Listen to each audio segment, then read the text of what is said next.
When you have a schematic in OrCAD Capture and the reference designators have question marks after them or numbers that are wrong or incorrect, do you have to update all of them individually?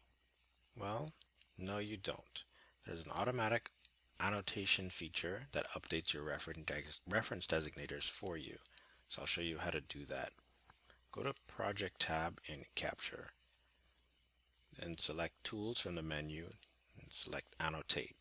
Now you can choose to update the entire design or the scope here or update the selection. So just go with selection, then under Action, select Incremental Reference Update.